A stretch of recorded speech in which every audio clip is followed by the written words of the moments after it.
Bonsoir chez vous. Bonjour chez vous. Cela dépend de la manière de l'heure à laquelle vous allez entrer en contact avec nous pour suivre ce message, cette petite exhortation de quelques minutes dont je voudrais partager avec vous. Gloire au Seigneur. Nous allons prier. Seigneur Dieu Tout-Puissant, merci d'avoir permis encore une fois de plus que nous puissions parler avec ton peuple. Laisse qu'en ce moment, Seigneur, que toi seul tu puisses être au début jusqu'à la fin. Et que Seigneur, le Dieu Tout-Puissant, que tu puisses te manifester, Seigneur, pendant cette exhortation. Dispose le cœur de tout un chacun de nous, afin de recevoir cette parole comme la leur, et que cette parole produise des miracles. Au nom de Jésus, j'ai ainsi prié. Amen. Gloire au Seigneur, chers frères et sœurs dans le Seigneur, vous qui avez reçu la grâce de nous suivre, vous qui avez reçu la grâce de nous suivre, vous qui avez reçu la grâce de nous suivre, nous sommes dans notre livre dominical. Nous allons partager quelque chose de très important pendant quelques minutes. Nous sommes dans Somme chapitre 42, le verset 1 jusqu'au verset 4. Nous allons lire la parole. Comme une biche soupire après du courant d'eau, ainsi mon âme soupire après toi, ô Dieu. Mon âme a soif de Dieu, du Dieu vivant. Quand irai-je et paraîtrai-je devant la face de Dieu? Mes larmes sont ma nourriture, jour et nuit, pendant qu'on me dise tous les jours, tout le temps, où est ton Dieu? Gloire au Seigneur. Chers frères dans le Seigneur, il y a une exhortation prévue pour vous dont vous voulez partager ce matin, ce soir. Cela dépend de l'heure à laquelle nous suivons. Vous qui nous suivez, nous sommes déjà au soir. Bonsoir chez vous, de partout. Vous qui aurez la grâce de nous suivre. Voilà, nous voudrions parler de quelque chose de très important. C'est le mystère d'une biche. Le mystère d'une biche. Pourquoi le mystère d'une biche? Parce que tout bon prédicateur doit être ami de la nature. Et comme vous le savez, Dieu lui-même nous conseille en disant la nature ne vous enseigne-t-elle pas? Parce que Dieu se cache aussi dans la nature. Et un prédicateur doit être ami de la nature parce que dans la nature, il y a une seconde Bible du Seigneur. Ici, Dieu nous parle d'une histoire. Dieu prend parmi les animaux, il prend une biche. Et la biche est en train ici de se lamenter, de s'inquiéter par rapport à sa vie. Il dit, son cœur, son âme a soif. Il dit, son âme a soif après le courant d'eau. Son âme a soif après le courant d'eau. Pourquoi il se lamentait ici? Parce que cet animal, c'est un animal le plus faible de tous les animaux de la forêt. Cet animal, de sa création, Dieu lui a mis dans son corps une odeur. Pendant qu'il marche, il dégage cette odeur-là. C'est-à-dire que cet animal a fait beaucoup de temps de réflexion. Chaque fois qu'il est poursuivi par ses prédécesseurs, lorsqu'il est suivi par ses prédateurs, partout il s'est caché, l'odeur le trahissait. Son odeur-là le trahissait. L'odeur qu'elle dégageait permettait que son prédateur puisse le trouver malgré l'endroit où il se cache.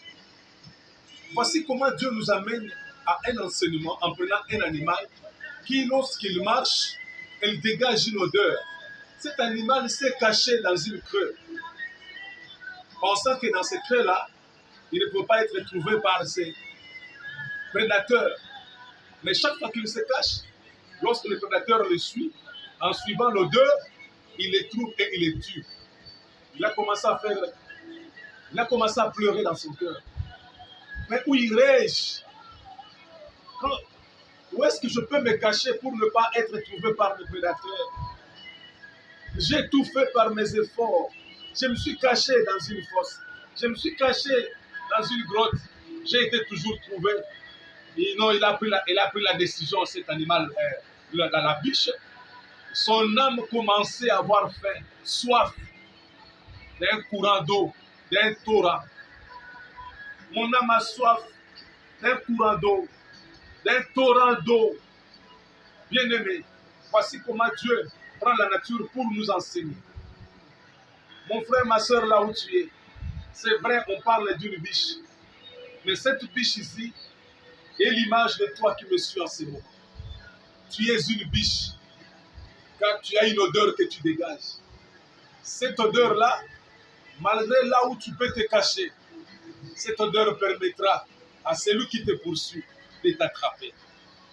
Autrement, je voulais dire à quelqu'un ce soir, Dieu maudit l'homme en Éden après avoir tombé dans le péché d'Adam et Ève. Vous connaissez l'histoire. Dieu maudit l'homme. Il dit à l'homme, tu es poussière, tu vas retourner à la poussière. Amen. Or, il tourne vers le serpent parce que tu as trompé l'homme. Tu vas marcher désormais par ton ventre. Et quelle sera ta nourriture? C'est la poussière. C'est-à-dire, ici nous voyons que Dieu maudit. Nous sommes ici au commencement. Il maudit le serpent, il dit ta nourriture sera la poussière. Il tourne vers l'homme en maudissant l'homme, il dit tu es poussière, tu vas retourner à la poussière. C'est-à-dire chaque fois que nous marchons, nous dégageons l'odeur de la nourriture du serpent. Nous dégageons l'odeur de la nourriture du serpent. Ici, la biche que Dieu prend pour nous enseigner ici est l'image de toi qui me suis en ce moment. Oui, la biche a fait tout par ses propres moyens pour se cacher, pour qu'il ne soit pas attrapé par ses prédateurs, ceux qui en veulent à sa vie.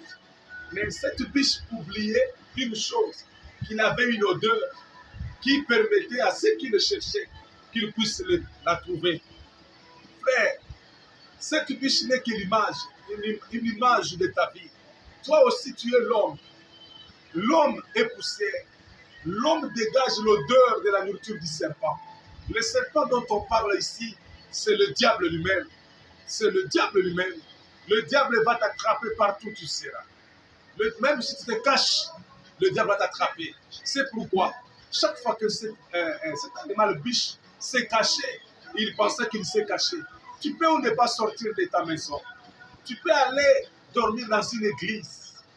Oui, c'est bien, mais tu oublies qu'il y a une odeur qui permet que le diable entre. Le diable entre même dans nos assemblées, dans les hangars, dans des maisons. Il entre. Souvenez-vous que Dieu était dans une réunion avec les anges. Il a vu le diable apparaître. Il lui a posé la question. Que fais-tu ici? Il a dit, je suis venu me promener. Mais Dieu est en réunion avec ses anges. Le diable est apparu, Dieu a parlé avec lui. A fortiori, nous, dans nos églises. C'est pour te dire, entrer dans nos assemblées, ce n'est pas mauvais. Mais il y a une chose qui te manque. Aller dans une église, c'est bien, mais il y a une chose qui te manque. Et as-tu la sécurité de ta vie? Et si le diable te poursuit, il ne t'attrapera pas. Parce que le diable sent l'odeur de sa nourriture. Tu dégages cette odeur, c'est la poussière que tu es. Et c'est la nourriture du serpent. Aujourd'hui, le diable nous combat par l'odeur qu'il sent. C'est pourquoi je suis venu dire à quelqu'un, tu es une biche. Fais comme ce biche qui, après avoir beaucoup réfléchi, gloire au Seigneur, après avoir beaucoup réfléchi sur sa vie, les échecs, elle ne faisait que tomber dans sa marche. Rien de bon ne paraissait. Tout ce qu'il faisait ne réussissait pas. Elle a commencé à se dire peut-être que Dieu ne le connaît pas. Ou peut-être que Dieu ne l'entend pas. Dieu ne peut pas avec lui. Il prie, il vient à l'église. Rien ne change dans sa vie. Oui, ce n'est pas le fait d'entrer dans l'église que les choses vont changer dans ta vie. Ce n'est pas le fait de ne pas sortir, de se protéger dans la maison que les choses vont aller bien. Non, ton problème, c'est de faire comme cette biche a fait, que Dieu est en train de nous enseigner, mon frère, et sœurs, dans le Seigneur, là où tu es, toi qui auras l'occasion de me suivre, Dieu te parle en ces mots. Voici comment cet animal, l'animal n'a pas un esprit, n'a que l'âme. Mais après avoir échoué plusieurs fois dans sa vie, après avoir été battu plusieurs fois dans sa vie, il s'est décidé en elle-même en disant, son cœur soupire auprès d'un torrent d'eau. Oh, quelle merveille! Si l'animal peut penser à un torrent d'eau, pourquoi un torrent d'eau? Parce que dans un torrent, l'eau est très puissante. L'eau court très puissamment. Dans le torrent, l'eau est tellement puissante que tout ce qui entre à l'intérieur est secoué par l'eau. Est secoué par l'eau. Voilà pourquoi il s'est décidé. Je me suis caché dans un trou, j'ai été trouvé. Je me suis caché dans une grotte, j'ai été tué. Non, cette fois-ci, mon âme soupire auprès d'un torrent d'eau. Quand il se jette dans un torrent d'eau, bien-aimé dans le Seigneur, écoute un peu cet enseignement, cette réflexion de cet animal qui n'a pas l'esprit. Mais toi qui me suis en ce moment, tu as l'esprit de Dieu avec toi. Oh, écoute un peu. Cet animal qui a l'âme, mais qui a réfléchi dans sa vie, qu'il mieux vaut se jeter dans le torrent. Bien-aimé, le torrent que je parle ici, ce n'est pas n'importe quelle rivière que tu peux penser. C'est un enseignement pour nous, parce que la parole que nous prêchons est l'image de l'eau, du torrent. Bien-aimé, lorsque rien ne passe dans ta vie, cet animal, il est allé se jeter dans le torrent. Quand il tombe dans le torrent a fait un travail dans sa vie. Son corps a subi un travail. C'était quoi? L'eau du torrent qui passait secouer son corps et enlever l'odeur. À telle enseigne que quand il sort des eaux, il n'avait plus d'odeur. Écoutez, frères et sœurs, dans le Seigneur. Et dès lors, il n'a jamais été attrapé. C'est l'enseignement de ce soir pour toi qui me suivras en ce moment. Bien-aimé, ce que Dieu attend de toi, c'est que tu te jettes dans le torrent. Parce que le torrent, c'est un homme. Bien-aimé, dans le torrent, on ne trouve pas n'importe quoi. Il n'y a que des pierres qui sortent du torrent. Et la pierre qui sort du torrent, c'est une pierre polie. Polie par qui? Pas par une personne, par les eaux du torrent. Et la pierre qui sort du torrent est prête à être mise dans le fourreau pour lancer sur le Goliath. La pierre qui a fait tomber Goliath n'a pas été trouvée n'importe où, dans le torrent, où David a retiré les 5 pierres, dans le torrent, des pierres faites, de pierres traitées par l'eau. L'eau que je parle ici, c'est la parole, c'est l'agneau, c'est Jésus-Christ. Quand tu te jettes en Jésus-Christ, il y a un traitement qui va se passer dans ta vie. Il va submerger, il va avaler toute ton odeur mauvaise qui donne des pistes au diable de t'atteindre. Malgré ta cachette, malgré tout ce que tu fais, tu es toujours touché. Tu es toujours touché. Voilà pourquoi fuir le diable, se cacher devant le diable, c'est une bonne chose quand tu ne sors pas. Mais le diable entre même là où toi tu es. Le problème, c'est d'être assuré. En Jésus-Christ, nous sommes dans la sécurité. Frères et sœurs, sans Jésus-Christ, nous ne pouvons rien. Sans Jésus-Christ, nous ne pouvons rien. Il n'y a que Jésus. Il n'y a que Jésus. Il n'y a que Jésus, mon frère. Il n'y a que Jésus, ma sœur. Avoir une vie remplie de Christ, du Saint-Esprit, bien-aimé, Jésus est à la porte de ta vie. Sois comme cette biche qui, après avoir été déçue par la vie, après avoir été déçue par les hommes, dans son mariage, dans son travail, dans ses affaires, dans sa santé, elle s'est décidée. Je me suis fait par mes efforts propres, je n'ai pas trouvé la solution. La solution est à un seul homme, qui est Jésus-Christ. Bien-aimé, Jésus-Christ est la solution de ta vie. L'homme de Galilée est vivant. Il est mort pour toi. Il n'avait pas commis le péché. Cet homme s'est offert.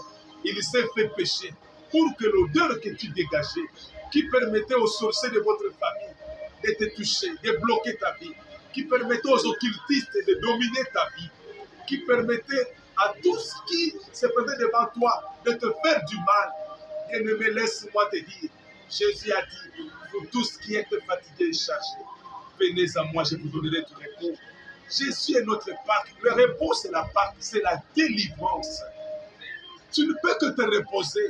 Tu ne peux que être dans la sécurité que lorsque tu es délivré par cet homme torrent d'eau, que cette biche s'est jetée. Et quand elle est sortie, l'eau a avalé son odeur. L'odeur, c'est ton ancienne vie. L'odeur dont je parle ici de la biche, c'est ton ancienne vie que tu avais. Il y a des liens de votre famille. Il y a des histoires que tu aurais fait dans ta vie qui ouvrent les portes, qui permet aux démons de se manifester en toi, qui permet aux maris et femmes de nuit de se manifester en toi. Bien-aimé, une personne dont la vie a été donnée à Jésus, le mari n'aurait plus de part dans ta vie. Jésus-Christ est vivant. Le seul chef spirituel qui est vivant de tous les chefs spirituels, c'est Jésus-Christ.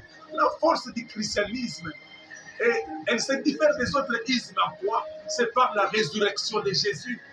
Oh, un seul homme, une seule personne qui était en éternité, qui est entré dans le temps, dans la terre des hommes, et qui est mort comme un homme, et qui a vaincu la mort, c'est Jésus-Christ. Que Dieu soit loué. Jésus est notre torrent. Là où tu es, fatigué à cause des déceptions, fatigué à cause des problèmes, il y a un seul espoir qui te reste. Fais comme cette biche. Après avoir été déçu, après avoir été dans des difficultés, voyant que rien ne marchait dans sa vie, la force qu'il avait, l'intelligence qu'il avait, par son intelligence, il a forgé la vie pour peut-être réussir. Il a été toujours déçu par les échecs. Laisse-moi te dire, peut-être tu penses que tu es intelligent et ce que tu es en train d'évoluer. Je vais te dire seulement, ce sont des vrais dans la mer que Dieu te montre qu'il t'attend pour que tu puisses attraper des gros poissons dans la profondeur. Ce que tu es, ce n'est pas ce que Dieu veut. Tu es un héritier. Il y a l'héritage qui t'attend. Bien-aimé, devenir enfant de Dieu, c'est la chose la plus merveilleuse de ta vie que Dieu t'attend. Dieu ouvre une porte ce soir. Gloire au Seigneur. Comme cette biche, tu as été déçu par les hommes. Tu as été déçu par le temps. Tu as été déçu par ta famille, par les amis, par tes chefs au niveau de votre société. Tu as été déçu, bref, de l'humanité. Tu as pris une décision de ne plus suivre le Seigneur. Non, je t'apporte une bonne nouvelle, l'information divine. Jésus est le consolateur de ta vie. Et la réponse à tes questions, que Dieu vous bénisse. Que Dieu vous bénisse. Là où vous êtes. Toi qui m'as suivi pendant ce temps, je voudrais te demander d'ouvrir ton cœur maintenant. Jésus est en train de frapper à ton cœur. Il te demande seulement une chose, de lui ouvrir. Toquer, c'est ce que je suis en train de faire. Je suis en train de parler à ton cœur. J'ai été celui, un rescapé. Je suis un rescapé du diable que Jésus a racheté. La mort me suivait. La maladie a rongé ma vie. Mais seul Jésus m'a donné la vie.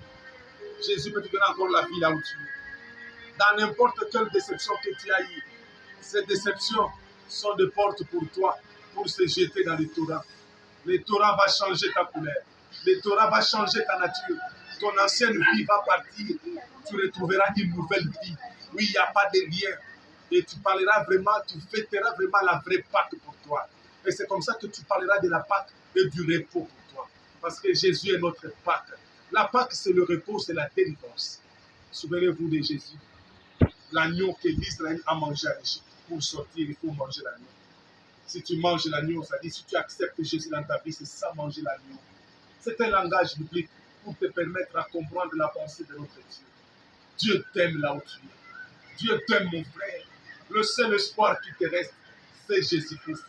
Tu es une biche différente des autres. Pendant que les autres cherchent à se cacher par leurs propres moyens, leurs efforts, l'argent qu'ils ont. Mais toi, tu as compris que l'odeur que tu dégages, c'est-à-dire cette ancienne vie que tu as, tu ne peux que te séparer avec lorsque tu te jettes dans l'eau. Lorsque Jésus vient en toi, dans ta vie, entre dans ton cœur comme Seigneur et Sauveur, ta vie sera changée, frère. Tu auras l'héritage, tu deviendras co-héritier avec Jésus. Dieu sera ton Père à qui tu peux crier Abba Père. Je voudrais prier avec toi. Que Dieu vous bénisse. Je voudrais prier avec toi. Excusez-moi. Seigneur Jésus, toi qui as écouté cette parole, toi qui veux donner ta vie à Christ, prie avec moi. Seigneur, je donne ma vie ce soir. J'ai entendu ta parole. J'ai dirigé ma vie seule pendant longtemps. Je prie une décision ce soir. J'ouvre mon cœur comme Apocalypse 2, 22 me dit. Entre dans mon cœur comme Seigneur et Sauveur. Règne dans ma vie pour toujours. Oh, je prends l'engagement de te suivre. Je me sépare avec mon ancienne vie. Toi, Satan, tu as longtemps dirigé ma vie. Aujourd'hui, c'est fini. Je donne ma vie à Christ. Tu n'as plus rien à diriger sur ma vie. Tu n'as plus rien de faire dans ma vie. Désormais, ma vie appartient à Christ. Seigneur, remplis-moi de ton esprit. Règne dans ma vie. Donne-moi la force de persévérer. Au nom de Jésus. Laisse que la grâce du Seigneur t'accompagne là où tu es. Que Dieu t'accorde sa force de persévérer. Au nom de Jésus-Christ. Que cette parole qui t'a entendue pendant quelques minutes t'accorde la guérison si tu es malade là où tu es. Délivre ta vie si tu as un problème. Apporte la joie et la consolation. C'était bien votre humble serviteur, l'esclave de Jésus-Christ, l'évêque Patrick Siméon Kaïbo. À partir de la RDC, précisément dans la province de Kinshasa, et nous sommes à Lemba. Que Dieu vous bénisse. Abonnez-vous dans notre chaîne. Que Dieu vous bénisse.